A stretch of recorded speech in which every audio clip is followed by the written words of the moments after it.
हाँ। अबे बुड्ढे, कौन है तुम? और यहाँ पर क्या कर रहे हो? डॉक्टर साहब, ये पता हमको बता देंगे? अरे बुड्ढे, अनपढ़ गवार, तेरे को पढ़ना नहीं आता? ये एड्रेस यहाँ का नहीं है, ये कहीं और का है। ये U1 40 है। अरे नहीं नहीं डॉक्टर साहब, मेरे बेटे ने यही का एड्रेस दिया था, वो इसी मकान का मालिक है। अरे पागल, ये तेरे बेटे का घर नहीं है, ये मेरे साहब का घर है। और तू सुबह सुबह कोई और घर नहीं मिला, अब निकलो यहाँ से। सुनिए, आप ना बहुत बदतमीज से बात कर रहे हैं। आप अपने घर में अपने माँ बाप से भी ऐसे ही बात करते हैं क्या? वो कितने बड़े हैं आपसे, आपको तमीज होनी चाहिए किससे कैसे बात की जाती है। और पापा ने बोला ना कि इस घर के मालिक मेरे भैया हैं। ओ मैडम, तुम जैसे लोगों से कैसे बात करनी है ना, मुझे अच्छे तरीके से आता है, और मैं कर रहा हूँ ना इनसे बात। क्या कर रहे हैं बात? आपको तमीज ही नहीं है किससे कैसे बात की जाती है, तो आप बात क्या करेंगे? जब मेरे पापा बोल रहे हैं कि ये मेरे भैया का मकान है, तो आपको समझ नहीं आ रहा? ये पागलों, ये तुम्हारे भैया का घर नहीं है, कितनी बार बताऊं, ये मेरे मालिक का घर है। और वैसे भी तुम जैसे लोगों को ना मैं बहुत अच्छी तरीके से जानता हूँ। तुम जैसे फटीचर लोग पहले बड़े बड़े घर देखते हैं, उनसे रिश्ता बनाते हैं, और बाद में उनसे पैसे ऐंठते हैं। तो इससे पहले मेरे मालिक यहाँ पर आ जाए, जाओ यहाँ से। देखिए डॉक्टर साहब, आप जैसे बदतमीजी कर रहे हैं ना हम लोगों से, अगर मेरे बेटे को पता चल गया कि उसके बाप और बहन के साथ किसी गार्ड ने बदतमीजी किया, तो उसकी खैर नहीं रहेगी। ओ बुड्ढे, तेरी इतनी हिम्मत, तू मुझे नौकरी से निकलवाएगा? ऐसा है, देख, सुबह सुबह मेरा ना दिमाग खराब करने की कोई जरूरत नहीं है। इससे अच्छा मैं तेरे ऊपर हाथ उठाऊं, निकल यहाँ से। देखिए, ऐसे मत बोलिए, समझे?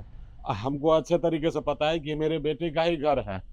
वो क्या है कि हमने अपनी बिटिया की शादी तय कर दी है ना, तो बेटे को फोन किया था, तो बोला था कि पापा आप शहर आ जाना, 5 लाख रुपया दे दूंगा ताकि बिटिया का शादी धूमधाम से हो जाए।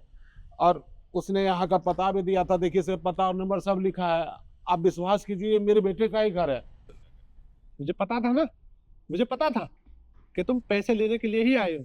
और वैसे भी तुम्हारी बेटी बिल्कुल एकदम छमिया है, बहुत सुंदर है। मैं कर लूंगा ना इससे शादी, क्या दिक्कत है? और डॉक्टर साहब, जबान संभाल के बात करो, समझे? एक बाप के सामने उसकी बेटी को छेड़ रहे हो, यही माँ बाप ने आपको संस्कार दिए हैं क्या? पापा, रहने दीजिए, इनसे बात करना ही बेकार है। आप चले यहाँ से। डॉक्टर साहब, छोड़िए मेरी बेटी का हाथ। डॉक्टर साहब, छोड़ इसका हाथ। तुझे शर्म नहीं आती? तू लड़की को छेड़ रहे हैं? हाँ, क्या यही संस्कार दिए तेरे माँ बाप ने? इसलिए तुझे यहाँ पे काम पे रखा था कि तू लड़कियों को छेड़े? तेरे घर वालों ने तुझे संस्कार नहीं सिखाए?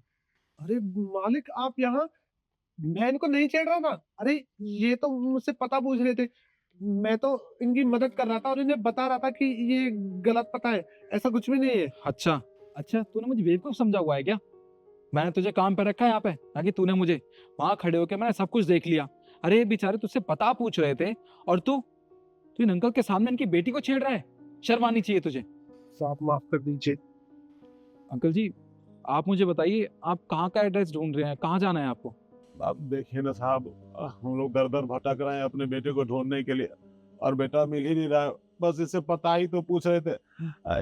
ये पता है, आपको मालूम है? पर अंकल जी, ये एड्रेस तो यहाँ का नहीं है, ये तो दूसरे शहर का है। लेकिन ऐसा कैसे हो सकता साहब? मेरे बेटे ने यही एड्रेस दिया था और फोन नंबर भी दिया है। अब फोन लगाता हूँ तो ऑफ जा रहा है, समझ में नहीं आ रहा है कि हम क्या करें। साहब, आप एक बार अपने फोन से नंबर मिला के देखिए ना, क्या पता आपके फोन से लग जाए। चलिए ठीक है, मैं एक बार अपने फ़ोन से ट्राई करता हूँ।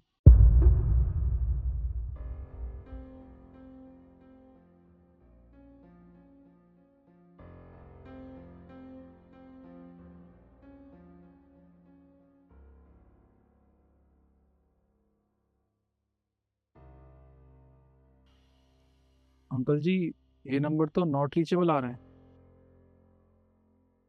देखिए अंकल जी, जहाँ तक मुझे लगता है कि आपका बेटा आप लोगों से मिलना ही नहीं चाहता।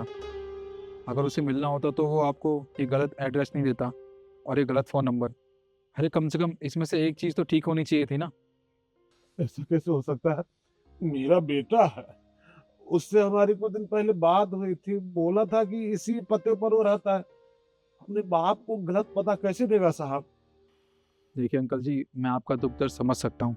आजकल के बच्चों को पता नहीं क्या हो गया, तो माँ बाप को पहचानने से इनकार कर देते हैं। अरे जिन्होंने उनको पाल पोस के बड़ा किया, कमाने लायक बनाया, इस दुनिया को दिखाया, उनके साथ ही वो गलत करते हैं। तो मेरा बेटा मुझे धोखा नहीं दे सकता। उसके बहन की शादी होने वाली है, वो शहर बुलाया था, इसी उम्मीद से मैं यहाँ आया था कि पैसे देगा तो मैं अपनी बिटिया की शादी करवा पाऊंगा। हम बाप के साथ इतना बड़ा धोखा कर दिया। कोई बात नहीं साहब, ठीक है, अब जो किस्मत में लिखा होगा होगा। चल बिटिया। ये बात एक सेकंड अंकल जी, मुझे पता है आप लोग बहुत तकलीफ में हैं। अगर आप चाहें तो ये मेरा घर है, आप इसमें रुक सकते हैं जब तक आपका मन चाहे, और मैं आपको कुछ पैसे भी दे दूंगा। नहीं साहब, हम आप पर बोझ नहीं बनना चाहते, हम चले जाएंगे। अरे इसमें बहुत जैसी कोई बात नहीं है। आप इतनी दूर से यहाँ पे आए हैं शहर में, आप तो किसी को जानते भी नहीं हैं, और मुझे लगता है आप लोगों ने कुछ खाया भी नहीं होगा। आप कितनी देर से यहाँ बैठे हैं। देखिए मेरी बात मानिए, आप मेरे साथ अंदर चलिए, मैं आपको थोड़ी बहुत पैसे भी दे दूंगा, और जब आपको घर जाना होगा तब आप घर जा सकते हो। इससे आपकी थोड़ी मदद हो जाएगी। और हाँ, एक बात और, मैं आपके बेटे को ढूंढने की पूरी कोशिश करूंगा। आपका बहुत बहुत धन्यवाद साहब। देखिए ना, आपसे हमारा कोई रिश्ता नाता भी नहीं है। एक मेरा बेटा है जो शहर में बुला लिया और खुद गायब हो गया, और एक आप हैं जो अजनबी इंसान पे इतना एहसान कर रहे हैं। जुग जुग जियो बेटा, बहुत बहुत धन्यवाद तुम्हारा। कोई बात नहीं अंकल, आप हाथ मत जोड़िए मेरे सामने, आप मुझसे बड़े हैं, मुझे बिल्कुल अच्छा नहीं लग रहा।